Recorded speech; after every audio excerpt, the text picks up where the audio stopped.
ओम वंदे गौ मातरम। मित्रों, यह खाओ स्वस्थ रहो परफेक्ट डाइट प्लान से प्रभा आप सबका स्वागत करती है। मित्रों, आज हम बात करते हैं बार बार होने वाले सर्दी, जुकाम, नज़ला या कोल्ड के विषय में। जिनको बार बार छींकें आती हैं, जमीन पे पैर रखते ही छींकें आती हैं, सुबह उठते ही छींकें आती हैं, जिनको सालों से समस्या है, 10, 15, 20 सालों से समस्या है, उन्होंने बहुत सारी दवाइयाँ खाई हैं, बहुत सारी होम रेमेडीज़ पी की हैं, बहुत सारे छोटे छोटे वीडियो देख के समाधान भी करने की कोशिश की है, पर समाधान नहीं मिला है। तो आज आपकी इस समस्या पर हम 100% पूरा समाधान आपको देने जा रहे हैं, और यदि आप निर्देशों को ध्यान से सुन के पालन करेंगे तो आप इस समस्या से हमेशा के लिए छुटकारा पा पाएंगे। समय थोड़ा लगेगा, जितने साल का रोग है उतने महीने पूरा ठीक होने के लिए, और हम इंस्टेंट रिलीफ भी आपको देंगे इसी वीडियो के माध्यम से, जिसमें आप तुरंत कुछ करके तुरंत आपको आराम मिलेगा। पर पूरा आराम चाहिए तो सभी निर्देशों का पालन आपको करना होगा। तो चलिए अब हम आपको आगे बढ़ाते हैं। सबसे पहले हम आपको बताएंगे कि इस जो आप इसकी दवाइयाँ खाते हैं उसके साइड इफेक्ट क्या हैं, और उसके बाद आपको कौन कौन से वायरस काम करते हैं इसमें, इसके लक्षण क्या हैं, कारण क्या है, इससे कौन कौन से रोग हो जाते हैं, और साथ ही इसका समाधान होम रेमेडीज से, कलर थेरेपी से, एक्यूप्रेशर से और मुद्रा जो प्राणायाम वगैरह आपको करना पूरा विस्तार से बताएंगे, ताकि आप 100% अपने इस रोग से समाधान ले सकें। और मित्रों, यदि आप सालों के रोगी हैं तो दिन में 2 घंटे का समय आपको देना होगा प्राणायाम और व्यायाम को, ताकि आप अपने रोग को हमेशा के लिए समाधान कर सकें। वरना आप थोड़ा थोड़ा प्रयोग करते रहिए, आपका डेली का समाधान बना रहेगा, आपको ज़्यादा समस्याएं नहीं आएंगी। तो चलिए हम शुरुआत करते हैं कि इसकी जो आप दवाइयाँ रेगुलर खा रहे हैं उसके साइड इफेक्ट क्या है। मित्रों, जो आप दवाइयाँ खाते हैं वो आपकी बॉडी में एक आलस पैदा कर देता है, और जो आलस पैदा होता है जिससे आपको कुछ करने का मन नहीं करता, दिमाग आपका शांत रहना चाहता है, आपको बहुत जल्दी गुस्सा आने लग जाता है, तनाव हो जाता है, और आपका जो काम करने में मन नहीं लगता, इसके कारण आपके काम पेंडिंग पड़े रहते हैं। तो आपको तनाव के कारण जो रोग लागू होते हैं, पेट का साफ ना होना वगैरह वगैरह, बहुत सारी समस्याएं होती हैं जो तनाव होने से हो जाती है, वो सब लागू हो जाती हैं। और जिन बच्चों को बचपन में इनकी दवाइयाँ दी जाती हैं, उनको बड़े होने के बाद अक्सर डायबिटीज़ बहुत जल्दी हो जाता है, और आपकी लीवर, किडनी और ये जो पेनक्रियाज हैं बहुत ज़्यादा इन्फेक्टेड हो जाते हैं। तो ये जो समस्याएं होती हैं ये खाली इसकी दवाइयाँ खाने से होती हैं, और कई बार देशी दवाइयाँ भी होती हैं कि आप सर्दी के चक्कर में खा लेते, उससे गर्मियाँ बढ़ जाती हैं, और वो भी साइड इफेक्ट कई बार आपके बॉडी में दे जाते हैं। तो इसलिए सावधान रहें और अपने शरीर को जो साइड इफेक्ट होते हैं उनसे आप बचा सके, इसलिए हम आपको पूरे निर्देश विस्तार से देंगे, तो आप इसको समझेंगे तो आपको आसानी होगी। हम सबसे पहले बात कर रहे थे इसमें कौन कौन से तरीके से जुकाम होता है। मित्रों, किसी किसी को सर्दी से होता है, किसी को गर्मी से होता है। अब इसका अंतर बता दूं, जिनको गर्मी से जुकाम होगा ना, उनके शरीर में कहीं भी कुछ दाने वैसे निकलेंगे, आपको यूरिन में इन्फेक्शन हो सकता है, दाने निकलेंगे, तो गर्मी बढ़ती है तो उसमें ऐसा होता है, नाक में आते हैं, कभी किसी को होठों पे आ जाते हैं, मेरे अक्सर होठों पे आते हैं, और साथ ही आपको लगेगा बॉडी में बहुत गर्म गर्म फील हो रहा है, और उसमें आपको जुकाम भी हो जाएगा। तो समझिए गर्मी से जुकाम है, तो आप इसी वीडियो के डिस्क्रिप्शन में मैं स्वास्थ्य नियम प्लेलिस्ट दी है, उसके पूरे पालन करेंगे। आपको बाकी प्रयोग ज़्यादा नहीं करने हैं, आपको मुद्रा वगैरह नहीं लगानी, वो आपको नुकसान करेगा। आगे हम आपको प्रयोग बताएंगे तो उसमें आपको गर्मी का भी समाधान मिल जाएगा। तो वीडियो आपको भी पूरा देखना है, पर हाँ, आपको स्वास्थ्य नियम ज़्यादा रिलीफ देगा, और आपको जुकाम 3 से 4 दिन में ठीक हो जाएगा। हो सकता है जल्दी भी हो जाए यदि आप प्राणायाम वगैरह करें, पर हाँ 3 से 4 दिन में आपको नॉर्मली ठीक हो जाएगा और आपको आराम हो जाएगा। अब जिनको सर्दी से समस्या होती है उन पर हम पूरी विस्तार से चर्चा देने जा रहे हैं, क्योंकि जिनको सर्दी से समस्या होती है ना, उनको क्या होता है कि भाई बार बार ये समस्या आती है, और वो जो रोग प्रतिकारक क्षमता कमजोर होती है उसके कारण समस्या होती है। अब जो वायरस काम करते हैं, हमने नॉर्मली वायरस का नाम पूछा नहीं, डॉक्टर बताते नहीं, अक्सर इसको वायरल इन्फेक्शन का नाम दे दिया जाता है। लेकिन वर्तमान समय में हम कोरोना वायरस से डरे हुए हैं। जिनको सर्दी होती है अक्सर कहते हैं कि भाई हमें कोरोना तो नहीं हो गया, तो आप कोरोना वायरस से डरिए नहीं, क्योंकि इसके अलावा भी और कुछ वायरस हैं, जैसे एक माइनर राइनो वायरस है, एक एडिना वायरस है, एक कोरोना वायरस है, उसके अलावा एक पैरा इन्फ्लुएंजा वायरस भी है, जिसके कारण से समस्या होती है। पर आप इन सभी वायरसों को से छुटकारा पा सकते हैं यदि आप हमारे निर्देशों का पालन करते हो। तो घबराना मत, कोई भी वायरस होने दो, जनरल वायरस होने दो, कोई भी वायरस होने दो, हमें डरने की जरूरत नहीं है। अब इसके लक्षण बता दो कि इसके लक्षणों में क्या क्या होता है। मित्रों, सबसे पहले नाक और आंख से पानी आता है, छींकें आती हैं, और उसके साथ सांस नाक से चलना बंद हो जाता है, यानी कि मुंह से सांस चलने लग जाता है, जिससे कई बार खींचते रहते हैं तो सर में भारीपन हो जाता है, और जिसमें सर में खिंचाव महसूस होता है, तनाव महसूस होता है, कई बार बोझ जैसा भी लगता है, किसी को साइनस जैसा भी महसूस होता है। और कई बार क्या होता है, जब ये समस्या बढ़ती हैं, यानी कि आपको सर्दी लगातार लंबे समय तक रहती है, तो उसके कारण से कई बार साइनस, माइग्रेन, अस्थमा, और उसके अलावा सांस ना चलना, गले में टॉन्सिल स्टोन, और गला पकना, सिर दर्द, आंखों में जलन, कमजोरी, वीकनेस, कृमि और साथ ही कई बार कब्ज जैसी समस्याएं भी खड़ी हो जाती हैं। और ये जो समस्याएं हैं ये हमें कई बार तनाव देती हैं, उससे और भी बहुत सारे रोग हैं। मतलब एक रोग आता है ना शरीर में तो कोई रोग बचता नहीं है, कहाँ से कौन सा रोग साथ में लागू हो जाएगा कुछ हम कह नहीं सकते, तो ये समस्याएं हो जाती हैं मित्रों। इसके कारण से ये रोग जो हो जाते हैं वो भी मैंने आपको बता दी कि इसके साथ क्या क्या लग जाता है। और कफ बढ़ जाता है, वो भी समस्या बहुत बड़ी हो जाती है क्योंकि कफ के सारे रोग हैं। अच्छा, उसके अलावा ये जो समय आता है, जो इसके लक्षण होते हैं, ये कई बार मौसम बदलने पर हो जाता है, यानी कि मौसम बदल तो ये समस्या हो जाती है। अब ये समस्या जो आपको है इसके समाधान के लिए अब मैं कुछ आपको बताने जा रही हूँ, आपको साथ में समाधान भी मिलेगा। आप मेरे साथ आगे जो वीडियो देखेंगे ना वो इसके साथ देखेंगे, इसे मैं आपको बता रही हूँ। अब वो करना क्या है, ये मैंने पतंजलि का बादाम रोगन लिया। मेहरबानी करके मुझसे प्रश्न ना करें ये लेंगे चलेगा वो लेंगे चलेगा, आपको जो लेना लीजिए। मैंने अपना समाधान आपको बता दी कि आपको कौन सा लेना चाहिए। बाकी आप प्रश्न कुछ भी करिए, मैं आपको कह दूंगी आपकी मर्जी है, क्योंकि मेरे पास कोई विकल्प नहीं होता। जब हम आपको एक समाधान बता रहे हैं, आप ये नहीं मिल रहा वो नहीं मिल रहा, तो घर में आप देसी घी वो इस्तेमाल कर लीजिए। डिस्क्रिप्शन में स्वास्थ्य नियम प्लेलिस्ट में बताया कि आप क्या क्या लगा सकते हैं, तो देखेंगे तो आपको स्पष्ट हो जाएगा। तो चलिए क्या करना है, एक बूंद आपको तेल लेना है ऐसे, और उसके बाद आपको क्या करना है, इसको नाक में अंदर ऐसे ऑयलिंग कर लीजिए और वैसे ही अच्छे से नाक के अंदर उंगली घुमा के और ऑयलिंग करेंगे। आप इस उंगली से नहीं तो इस उंगली से कर सकते हैं। आपको अपनी नाक में उंगली डालनी है, दूसरे के नाक में नहीं डालनी, टेंशन मत लीजिए। और ये कान में से लगा लीजिए।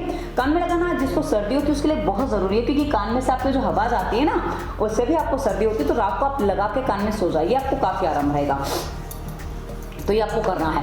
अच्छा, अब इसके जो कारण होते हैं ना मित्रों, सबसे ज्यादा कारण होता है धूल मिट्टी। जी हाँ, धूल मिट्टी। धूल में जब आप जाते हैं तो हमारे बॉडी में जब वो जाता है, आप गले में जाता है, क्योंकि आप नॉर्मली मुंह से सांस चलता है तो गले में जाता है, तो ये बहुत जल्दी प्रभावित करता है। तो आप जब धूल मिट्टी में जाए ना तो इस तरह नाक में तेल लगा के जाएं तो आपको दिक्कत नहीं होगी। घर से बाहर निकले, सीढ़ियाँ चढ़े, कुछ भी करें तो आप लगा के निकलेंगे तो वो काफ़ी आराम रहेगा।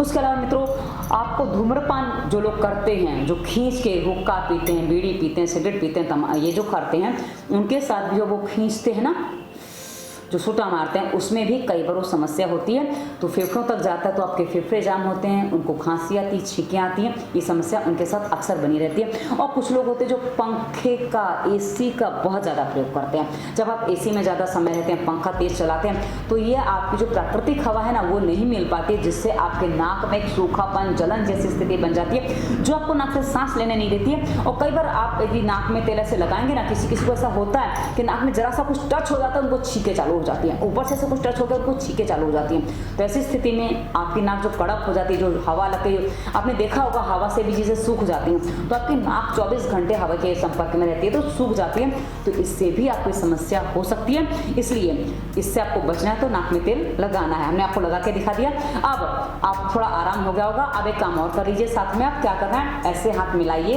पूरे हाथ ऐसे मिलाइए, लेफ्ट हैंड की उंगली नीचे जाए, इस प्रकार से पूरे हाथों को सेट कर दीजिए, मतलब सारी उंगलियां बांध दीजिए। लेफ्ट हैंड हाथ की उंगली नीचे है, बाएं हाथ की उंगली नीचे है, उसके बाद ये पूरा बांध दिया।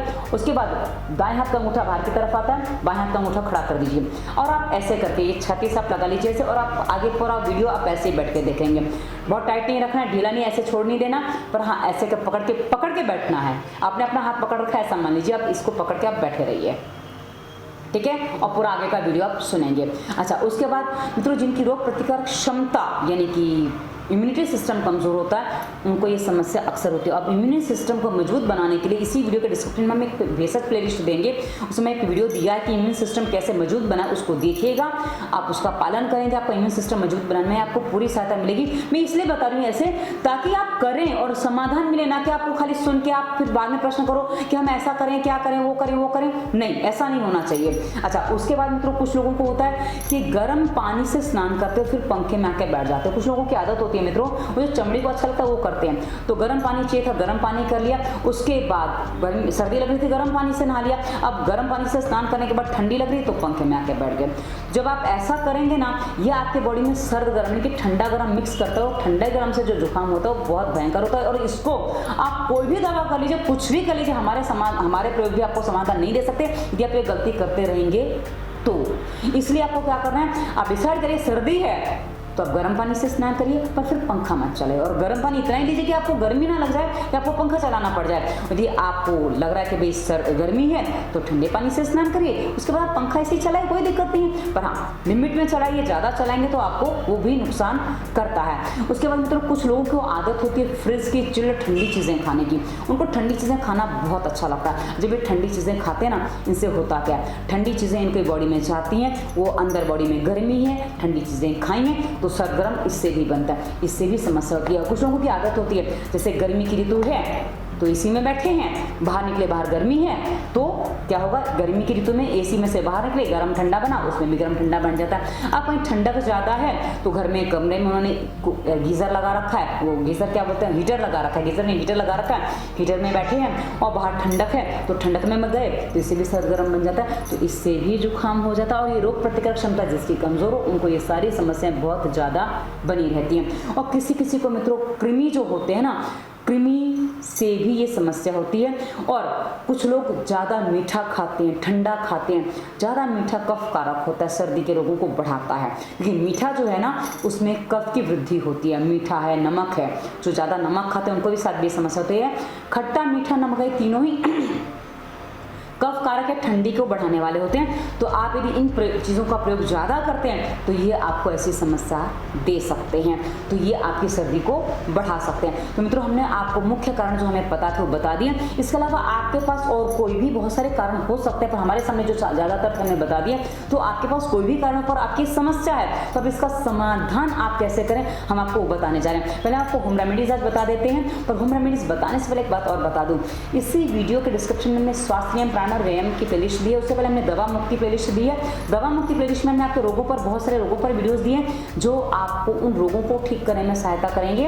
आप अपने रोग अनुसार वीडियो देख सकते हैं। और स्वास्थ्य नियम, प्राणायाम, व्यायाम वो ऐसे वीडियो है मित्रों, उसके आगे आसन मुद्रा प्लेलिस्ट हमने दी है, जिसको आप विस्तार से समझेंगे तो आप अपने शरीर के हर रोग का समाधान कर सकते हैं। आप ये छींक और जो आपको समस्या चली ना, इसका भी समाधान आप कर पाएंगे स्वास्थ्य नियम, प्राणायाम, व्यायाम के पूरे पालन के साथ करेंगे। तो अब स्वास्थ्य नियम में हमने आपको क्या बताया कि आपको पानी कैसे पीना, कितना पीना, नाक में तेल आपको क्यों डालना, कैसे डालना। जो आप जो समस्या से जूझ रहे हैं ना, यदि आप नाक में तेल डालना सीख जाते हैं, डालना शुरू कर देते हैं, आप देखेंगे हफ्ते से 10 दिन के अंदर आपकी समस्या से आपको छुटकारा अच्छे से मिल जाएगा। बस क्योंकि आपका जो हिस्सा सूखा पड़ा उसमें आप डालेंगे। और ये आपको सर्दी से हो, गर्मी से हो, किसी से भी हो, नाक में घी या तेल डालना सबके लिए अनिवार्य है। और कैसे डालना हमने वीडियो में बताया है, स्वास्थ्य नियम प्लेलिस्ट में आपको वीडियो अच्छे से मिल जाएंगे। और प्राणायाम कैसे करना है मित्रों, आपको जो प्राणायाम करने पहले वो बता दूं। प्राणायाम जो आपको करने हैं, आप भस्त्रिका कर सकते हैं, आप सांसों पे ध्यान कर सकते हैं। लंबी सांस आप ले नहीं पा रहे हैं, नॉर्मल सांस पे आप ध्यान कर सकते हैं। अनुलोम विलोम आप कर सकते हैं, भ्रामरी उद्गीत कर सकते हैं, उज्जाई कर सकते हैं। उज्जाई करने से आपका गला सही हो जाएगा। भ्रामरी उद्गीत करने से जो आपके सर में भारीपन आया उसमें आपको बहुत अच्छी राहत मिलेगी। और अनुलोम विलोम करने से आपके शरीर की सारी नस नाड़ियां शुद्ध हो जाएंगी। जो आपके अंदर जैसा भी कोई समस्या जहाँ भी अटकी पटकी पड़ी उसको निकाल देगा, तो आपको काफ़ी अच्छा आराम मिलेगा। उसके बाद मित्रों, आप इसमें करना चाहें तो कुछ ऐसे आसनों के अभ्यास करेंगे जो आपको स्थिरता दें। जैसे मैं एक आसन अक्सर बताती हूँ, आप इसको कर सकते हैं। आप ऐसे बैठ जाइए और उसके बाद आप बैठे हैं, मैं आपको शायद थोड़ी दिखाई दूंगी। हाँ, उसके बाद आपको क्या करना, हाथों को ऐसे जमीन पर टिका दीजिए और इसको ऐसे उठा दीजिए। जब आप ऐसे उठ जाएंगे ना, टिक जाइए ऐसे ही स्थिर। मैं बोल रही हूँ इसलिए स्थिर नहीं हो पा रही हूँ, अब मैं स्थिर होकर भी आपको दिखा देती हूँ कैसे।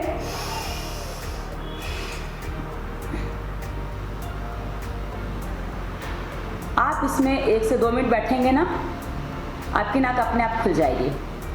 और ये आपको बॉडी को उठा देना है। ये आपके बॉडी को बहुत ज़्यादा प्रेशर देता है, आपके पूरे नाक को खोल देगा। कैसा भी नाक आपका बंद हो, अब आपसे अभ्यास नहीं हो रहा है तो आप इस अभ्यास को नहीं कर सकते, कोई बात नहीं है। आप स्वास्थ्य नियम का पूरा पालन कर सकते हैं, वो कर लीजिए। उसके अलावा मित्रों, आप थोड़ी रनिंग कर सकते हैं, थोड़ी जॉगिंग कर सकते हैं, जिससे आपकी नाक खुल जाएगी। और जिन बच्चों को ये समस्या है ना, आप एक काम करिए, स्वास्थ्य नियम के पालन के साथ बच्चों को प्राणायाम वगैरह आपको करवाने की ज़्यादा आवश्यकता नहीं है। बच्चों को भरपूर खेलने कूदने दीजिए, कोई गेम में बच्चों को लगा दीजिए। बच्चा गेम खेलेगा, बच्चा एक्टिव हो जाएगा और उसका सर्दी जुकाम का प्रॉब्लम हमेशा के लिए सॉल्व हो जाएगी। यदि बच्चों को ये समस्या है, और बड़ों को है, बड़े भी गेम खेलना शुरू कर सकते हैं। आप भागदौड़ वाली थोड़ी गेम खेलिए। रनिंग करना आपके लिए उतना फायदेमंद नहीं है, पर गेम खेलेंगे उसमें आपको इंटरेस्ट भी आएगा और थोड़ा मूवमेंट, गेम में जो मूवमेंट होती है वो अलग तरीके की होती है। आप रुकते भी हैं, मूवमेंट भी करते हैं, दोनों चीजें करते हैं। पर हाँ, उससे आपको जल्दी समाधान मिल जाता है। तो आप उसको अपनाइए, ये आपके लिए व्यायाम बहुत अच्छा होगा। और उसके अलावा आप आसन, आगे हमने इसी डिस्क्रिप्शन में इसी वीडियो के आसन की प्लेलिस्ट भी दी है, आप कौन सा आसन कर सकते हैं इसके लिए मैं आपको हलासन, सर्वांगासन, ये बहुत अच्छा काम करता है सर्दी जुकाम में। आप ये करेंगे तो आपको बहुत जल्दी आराम मिलेगा।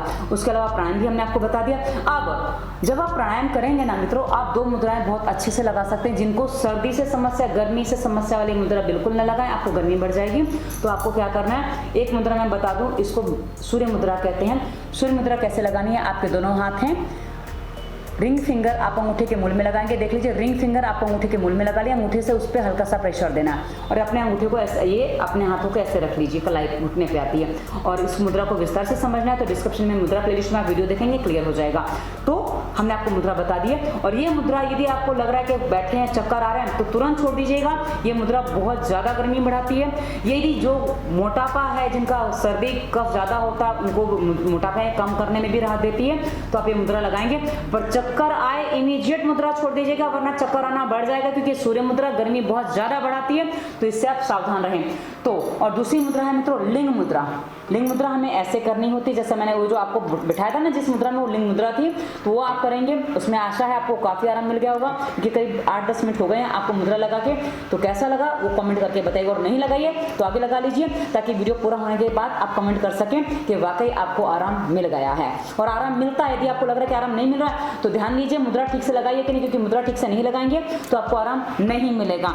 और मैं कलर थेरेपी भी आपको बता दूं। कलर थेरेपी में आपको क्या करना है, एक लाल कलर लेना। ये जिनको सर्दी से समस्या उनके लिए, गर्मी से समस्या वालों के लिए बिल्कुल भी नहीं है। तो आपको जिनको सर्दी से समस्या, क्या करना है, लाल कलर लीजिए। लाल कलर लेके आपको क्या करना है, ये फर्स्ट फिंगर है ना, मेरी उंगली थोड़ी टेढ़ी है, दरवाजे में आ गई थी, इसलिए वो एक कई बार आप प्रश्न करते इससे पहले बता दूं, जो लेफ्ट हैंड का फर्स्ट फिंगर, ध्यान से सुनिएगा, लेफ्ट हैंड की फर्स्ट फिंगर, उसमें आपको लाल कलर कैसे लगाना है मैं आपको बता दूं। ये मैं लगा के आपको दिखा दूंगी, ताकि आपको करने में आसानी हो जाए। आप इस तरीके से लाल रंग को एक नाखून के आसपास, फर्स्ट फिंगर के नाखून के आसपास इस तरीके से आपको लगा देना। ये देखिए, दिख रहा है, ठीक है। उसके अलावा एक काम आपको और करना है, एक सीधी लाइन आपको बनानी है इस तरीके से, बस ये देखिए, ये मैंने बना के दिखा दिया आपको। एक सीधी लाइन लेनी है और कुछ नहीं करना। उसके अलावा 2 पॉइंट आपको यहाँ लगाने हैं, एक सिंपल सा पॉइंट, 2 पॉइंट ये फ्रंट में। इतना यदि आप करते हैं, आप यदि मेरे साथ कर रहे हैं, तो आप देखेंगे कि 2 से 3 मिनट में आपको राहत मिलने लग जाएगी। और जिनको नाक बंद है, कलर नहीं है आपके पास, क्योंकि आप कलर हमेशा साथ में होता नहीं है, तो आप क्या कर सकते हैं, एक ऐसा थोड़ा सा नोकीला पेन जैसा ले लीजिए। आपका जो चेहरा है ना, आपके इस अंगूठे में यहाँ होता है, आप अंगूठा दोनों हाथ में से किसी में भी चलेगा।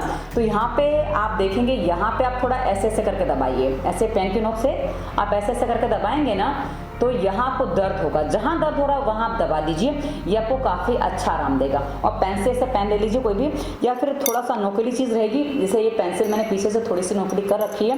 ये पेंसिल अक्सर पीछे से ऐसी होती है। अब ऐसी पेंसिल लेंगे तो उससे आपको थोड़ा टेढ़ा करके करना पड़ेगा इस तरीके से, क्योंकि मैं आपको साधन इसलिए नहीं दिखाती ना, आप फिर साधन ढूंढने लग जाते हो। तो आप इसी साधन को प्रयोग करेगा, आप ऐसे दबाएंगे, इससे काम हो जाएगा आपका। तो आपको साधनों की और साधनों की, विशेष साधनों की आवश्यकता नहीं है। और आप चाहें तो थोड़ा पेंसिल मोटा पतला है तो उसको थोड़ा ये चुभेगा ऐसे, तो इस साइड से मैं मना करती हूँ, पर हाँ इसी साइड से आप लेंगे। और हाथ से भी कर सकते हैं, जैसे अंगूठे से ऐसे ऐसे करके, तो ये भी आपको आराम देगा। अंगूठे में ही करना है, ऐसे ऐसे करके आप करिए, ये देखिए मैं कर रही हूँ, तो इससे आपको आराम मिलेगा। उसके अलावा मित्रों चेहरे में भी कुछ पॉइंट होते हैं। चेहरे के पॉइंट आपको बता दूँ कहाँ कहाँ आपको पॉइंट मिलेंगे। सबसे पहले आपको पॉइंट मिलेगा यहाँ पे, आपकी जो नाक जहाँ खत्म होती है ना, आँख की जो शुरुआत होती है, इस जगह पे आपको पॉइंट मिलेगा। आप कैसे दबाएंगे, अंगूठा ले लेंगे, अपने अंगूठे से ही पॉइंट मोस्टली दबाने होते हैं। ऐसे अंगूठे को हाथ में, हाथ को बांध दीजिए, और उसके बाद यहाँ पे ऐसे दबाएंगे आप, ये जो है ऐसे करके थोड़ा दबाइए। ये आपकी नाक को खोलने में आपकी पूरी सहायता करेगा। कितना दबाना, आपको दर्द जितना बर्दाश्त कर सकते हो उतना दबाइए। एक्स्ट्रा पेन आपको देना नहीं, जो आपको 2-4 दिन दुख जाए इतना दर्द आपको देना नहीं है, बस दबाइए, आपको आराम मिलेगा, ठीक है। उसके अलावा एक पॉइंट आपको दबाना है यहाँ पे, ये जो नाक के साइड पे होता है ना, इस जगह पे यहाँ दबाना है। कैसे, अंदर की तरफ, ठीक है, ऐसे आप दबाएंगे। कितनी देर दबाना है, 2 से 5 मिनट आप पॉइंट दबा सकते हैं।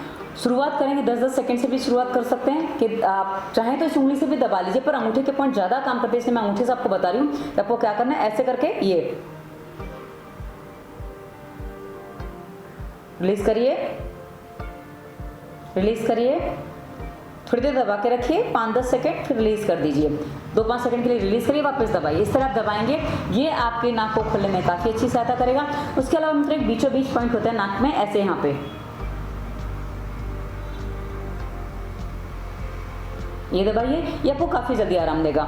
और यदि आपको सांस लेने में समस्या हो रही है तो आपको क्या करना है, आपकी जो हथेली है ना उसमें यहाँ पे ये जो आपकी जो ये लाइन होती है ना, ये देखिए मैं आपको दिखा रही हूँ, इस लाइन के अंदर का जो हिस्सा ना ये पूरा, ये सब फेफड़ों का कहा जाता है। तो इस हिस्से को दबा लीजिए। इस हिस्से को आप ऐसे बैठ के ऐसे सिंपली ऐसे भी दबा सकते हैं, ऐसे ऐसे करके ये दबाएंगे, आपको काफ़ी जल्दी आराम देगा। सांस लेने में आपको काफ़ी सहायता देता है। तो ये हमने आपको बता दिया कि आप क्या क्या करें। एक्यूप्रेशर, होम रेमेडीज हमने आपको सब बता दी, कलर थेरेपी भी बता दी, मुद्रा भी बता दी, प्राणायाम भी बता दिया। अब हम आते हैं होम रेमेडीज पे। होम रेमेडीज में आपको लास्ट में इसलिए बताती हूँ, कई बार आप लोग आधा अधूरा वीडियो देख के भाग जाते हैं, ताकि आप पूरा वीडियो ठीक से ध्यान से सुने, ताकि आपको पूरा समाधान मिले। चलिए सबसे पहले हम आपको बताते हैं कि अदरक का रस और शहद, ये आपके लिए काफ़ी अच्छा। अदरक का रस भी ले सकते हैं, इसमें शहद का रस भी तुलसी का रस भी हो सकता है, नींबू का रस भी हो सकता है। ये आप शहद के साथ मिला लीजिए, ये आपको सर्दी में काफ़ी जल्दी आराम देता है। अब आप बोलेंगे नींबू तो आपने खट्टा खाने को मना किया है पहले, पर मित्रों नींबू और शहद जब आप कोई औषधि रूप में प्रयोग करते हैं तो दो चीज़ें जब मिलती है ना, ये काफ़ी अच्छा गुण करती हैं। अभी लेना कितना, मैं आपको भी मात्रा भी बता दूँ।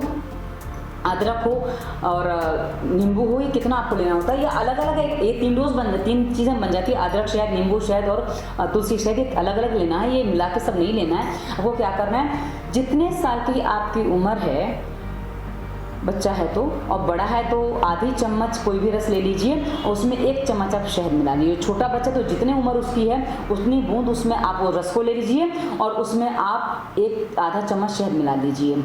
यानी कि उम्र के हिसाब से भी थोड़ा होता है, तो आप उस हिसाब से करेंगे तो आपको समझ में आ जाएगा। तो जैसे 1 साल का बच्चा तो 1 बूंद रस ले लिया, उसमें आधी चम्मच शहद मिला दिया। 2 साल का बच्चा 2 बूंद रस ले लिया, 2 चम्मच शहद, आधा चम्मच शहद मिला दिया, 2 चम्मच शहद नहीं, आधा चम्मच शहद। और यदि आप बड़े हो गए हैं तो बड़े होने के बाद मतलब 15-20 साल में आयु पूरी लंबाई बढ़ जाती है, तो 15-20 बूंद रस ले लिया और उसमें 1 चम्मच शहद मिला लिया। यानी कि करीब 3-4 ml आपका रस बनेगा और बहुत से बहुत 5 ml बनता है, तो उसको आप ऐसे ले सकते हैं। पर उसमें 1 भाग रस और 2 भाग शहद हो जाता है, तो आप उस तरह से उसको ले सकते हैं। ये हमने आपको स्पष्ट कर दिया। उसके अलावा मित्रों पान के पत्ते, जो हम पान खाते हैं, वो जो पान के पत्ते जिसपे पान का बीड़ा बनाया जाता है, वो पान के पत्ते खाली आप चबा लीजिए, इससे भी आपको जुकाम में आराम हो जाता है। और ये शहद लगा के भी आप चबा सकते हैं, वो भी काफ़ी अच्छा होता है। और उसके अलावा कई बार कैल्शियम की कमी हो जाती है, तो उसमें हल्का सा आप चूना लगा लीजिए, चूना स्प्रेड कर लीजिएगा, लगा के एक जगह रख लिया तो मुंह को फाड़ देगा। तो इससे कैल्शियम की कमी से भी कई बार समस्या होती है, उसमें भी आपको आराम मिल जाता है। इसके अलावा मित्रों अजवाइन, प्याज का रस निकाल लीजिए, अजवाइन पीस लीजिए, उसको बारीक पीसना है। आप सिलबट्टे पे पीसेंगे अच्छा पीसेगा, मिक्सर में उतना अच्छा नहीं पीसता है, तो उसको आप पूरे बॉडी में लेप कर लेंगे ना मित्रों, इससे भी जुकाम में काफ़ी अच्छा आराम मिलता है। इसके अलावा सौंठ गुड़ घी के लड्डू बना लीजिए। गोंद नहीं शामिल करें आप इसमें, कि गोंद आपके लिए थोड़ा उतना अच्छा नहीं है। सौंठ गुड़ घी यदि आप मिला के लेते हैं, इसका लड्डू बना लीजिए। सौंठ को घी में भून लीजिए, उसमें गुड़ मिला लीजिए, इसके लड्डू बन जाएंगे। इतने से लड्डू बना लीजिए, सुबह शाम लीजिए। इसमें आप दूध हल्दी वाला इसके साथ में पी सकते हैं, इसके ऊपर से पी सकते हैं। हल्दी वाला दूध आपको कफ नहीं करेगा, नॉर्मल दूध आपको कफ करेगा। और मित्रों आपको दूध कैसा लेना, आप 1 बार दूध को गर्म करिए, 4 बार दूध को गर्म मत करिए। फ्रिज का निकाला हुआ दूध मत पीजिए, वो आपको काम नहीं करेगा। आपको क्या करना है, जो दूध आप लेंगे, दूध गर्म किया, उसमें हल्दी डाल के रख दिया। हल्दी वाला दूध बनाने का सिंपल तरीका है मित्रों, दूध उबालिए, उसको ग्लास में हल्दी डाल दीजिए, उसमें हल्दी डाल दीजिए, हल्दी डाले उसके ऊपर दूध डाल दीजिए गर्मा गर्म, और उसको नॉर्मल ठंडा होने दीजिए। उसके बाद उस दूध को आप पी जाइए। ये सर्दी के सारे इलाज हैं, जिनको सर्दी के कारण से नाक में छींक आती है और ये समस्या होती है, पैर रखते जो समस्या होती है, उसके लिए हम बता रहे हैं। उसके साथ मित्रों सुबह आप दही खा सकते हैं, पर दही में आपको डालना है गुड़ और काली मिर्च। आप 2-3 दाने काली मिर्च के पीस के डाल सकते हैं, और साथ ही दही में गुड़ खाइए, ये आपको सर्दी से काफ़ी जल्दी राहत देता है। उसके अलावा मित्रों 4-5 खजूर आप सुबह सुबह खा लीजिए, बासी मुंह खा सकते हैं, उसके ऊपर गुनगुना दूध पी लीजिए। ये आपको काफ़ी राहत देगा आपके सर्दी के समस्या में। इससे गर्मी काफ़ी अच्छी बढ़ जाती है, तो आपको समस्या समाधान मिल जाता है। उसके अलावा मित्रों कुछ लोगों को जो समस्या होती है जो सर्दी की, उसके लिए आप क्या कर सकते हैं, एक टब ले लीजिए, उसमें आप गुनगुने से थोड़ा गर्म पानी ले लीजिए, उसमें 3-4 चम्मच नमक डाल लीजिए। नमक आप सेंधा लीजिए, उसमें आप पानी में पैर डाल के रखिए, और पानी में जब आप पैर डाल के रखते हैं तो सर पे आप ठंडे पानी का तौलिया अवश्य रखें। ठंडे पानी कहने कि आप तौलिया भिगा के रख लीजिए, बस उतना ही आपको करना है ताकि गर्मी आपके सर पे ना चढ़ जाए। तो आप क्या करेंगे, पैरों को बांध दीजिए और उसके बाद थोड़ी 10-15 मिनट रखिए। उसके बाद आप बाहर निकाल लीजिए और उनको पोंछ के नॉर्मल कर लीजिए। हल्का सा उसमें तेल लगा दीजिए, सरसों का तेल हो, नारियल का तेल हो, जो भी आपके पास उपलब्ध हो, कोई भी तेल आप ले लीजिए। पर जिसमें नेचुरल तेल हो तो अच्छा, वरना अरंडी का तेल भी चलेगा इसमें। नहीं तो आप घी लगा दीजिए पैरों में, तो इससे भी आपको काफ़ी जल्दी राहत मिल जाती है। उसके बाद मित्रों आपको एक प्रयोग करना है, ये थोड़ा विपरीत प्रयोग है, ये नॉर्मल लोगों को हम नहीं बताते, पर जिसको विशेष समस्या उसमें विशेष प्रयोग। कई बार विष भी अमृत का काम करता है, क्योंकि विष भी औषधि होती है। संसार में हर चीज़ औषधि है, पर हम उसको सही तरीके से प्रयोग करें तो। अब जिनको कफ सर्दी बनी रहती है उनको क्या करना है, 40 ग्राम आप बूरा या देशी खांड ले लीजिए। देशी खांड बूरा यानी कि जो पीली सी खांड आती है उसको देशी खांड कहा जाता है। ये कहीं भी आपको मिल जाएगी, नॉर्मली आजकल जहाँ देशी चीज़ें मिलती हैं वहाँ मिल जाती है, तो थोड़ी महंगी आती है, सस्ती नहीं आती, तो मिल जाती है। तो 40 ग्राम वो ले लीजिए। उसमें 10 ग्राम आपको सेंधा नमक मिलाना है। इनकी ध्यान से सुनिए, 40 ग्राम खांड में 10 ग्राम सेंधा नमक मिलाना है और इसको आप अच्छे से मिक्स कर लीजिए। मिक्सर में डाल के भी मिक्स कर सकते हैं। और इसको आप करीब 1 से 2 ग्राम की मात्रा में लेंगे और इसके ऊपर आपको क्या करना है, गरम गरम दूध पी लेना है। वैसे नमक के साथ दूध वर्जित होता है, पर यहाँ आपको औषधि प्रयोग बताया जा रहा है, इसलिए आप दूध के साथ नमक ले सकते हैं, आपको दिक्कत नहीं आएगी। और यदि आपको सर्दी की समस्या ज़्यादा, इससे कई बार आपको बुखार वगैरह भी आ जाता है, तो आप अदरक, तुलसी के पत्ते, गिलोय और काली मिर्च, इनका सबका काढ़ा बना लीजिए। इस काढ़े को आप पिएंगे, ये आपके लिए सर्दी जुकाम को और कफ को और बुखार को ये आपका बहुत अच्छे से समाधान करेगा। दिन में आप इस काढ़े को 2 बार पिए, ये आपको काफ़ी अच्छा समाधान देगा। इसके अलावा मित्रों पतंजलि की एक आरोग्य वटी आती है, उसको आप लेंगे। आरोग्य वर्धनी नहीं लेनी है, आपको आरोग्य वटी लेनी है। सर्दी ज़्यादा है तो महाविलास लक्ष्मी विलास रस भी ले सकते हैं, इससे आपको काफ़ी जल्दी आराम मिल जाता है। पर मित्रों खाली दवाइयों के भरोसे ना रहें, आप पूरे समाधान करेंगे तो आपको हमेशा का स्थायी समाधान मिलेगा और पक्का समाधान मिलेगा। और दवाइयों के भरोसे तो आप अभी तक थे, समाधान नहीं हुआ, तो मात्र दवाइयों के भरोसे मत रहेगा। इसलिए हमने दवाइयाँ सबसे लास्ट में बताई हैं, ताकि आप वीडियो ना देखें तो आपको दवाइयाँ पता भी ना चलें, क्योंकि कई बार लोग वीडियो पूरा नहीं देखते हैं। तो आप ये ध्यान से समझेंगे तो अच्छा रहेगा। और वीडियो डिस्क्रिप्शन में सारी चीज़ें आपको दी हैं। अब आपको नाक खुला या बंद है, कैसा लगाइए, आपने ठीक से किया तो पक्की बात है कि आपकी 3 दिन में नाक खुल गई होगी। कमेंट करके अवश्य बताइएगा। और साथ ही डिस्क्रिप्शन में मैं इंस्टाग्राम, फेसबुक, ट्विटर का लिंक दिया, हमारा नंबर भी आपको मिल जाएगा। मित्रों हम हर वीडियो में निर्देश बहुत साफ देते हैं, आपके हर समाधान संभव है, पर जब आप कहते हैं हमने आपसे बात करनी है तो हम कहते हैं फिर आपको फीस देनी पड़ेगी, क्योंकि क्या हम समाधान को वीडियो के माध्यम से पूरा बता रहे हैं। अब उतनी सारी बातें हम आपको फोन पे नहीं बता सकते, और यदि आपको स्पेशल समय चाहिए तो उसके लिए स्पेशल फीस देनी होती है, इसे हम आपको पहले ही बता देते हैं। आपको नंबर भी मिल जाएगा और कहीं भी आप हमसे संपर्क कर सकते हैं। धन्यवाद। वंदे मातरम।